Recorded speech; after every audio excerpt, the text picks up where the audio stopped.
Report দিচ্ছেন না যে গুলশানের কিন্তু চাঁদাবাজকে আমরা ছাড় দেই নেই, গুলশানের চাঁদাবাজকে ধরছি না, কোনো চাঁদাবাজকে ছাড় দেওয়া হবে না। সে যত বড় লোকই হোক এবং যত প্রভাবশালী হোক না কেন, কাকেই ছাড় দেওয়া হবে।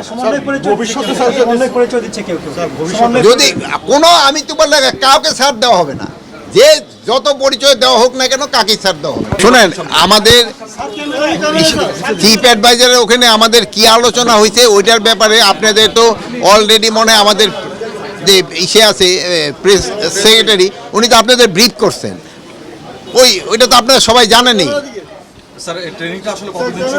আমাদের যে ট্রেনিংটা, পুলিশের যে ট্রেনিং, এটা আমরা অগাস্ট মাস থেকে শুরু করব।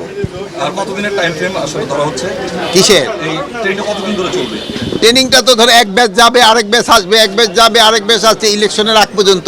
শোনেন, এসপি ওসিদের ইয়ে পরিবর্তন, এটা তো কন্টিনিউয়াস হইতেই থাকতেছে, এটা হইতে থাকবে, এটা তো সবসময় পোস্টিং হইতেছে। নির্বাচন কেন্দ্র করে হবে কিনা সে সময় আপনারা হইলে দেখতে পারবেন।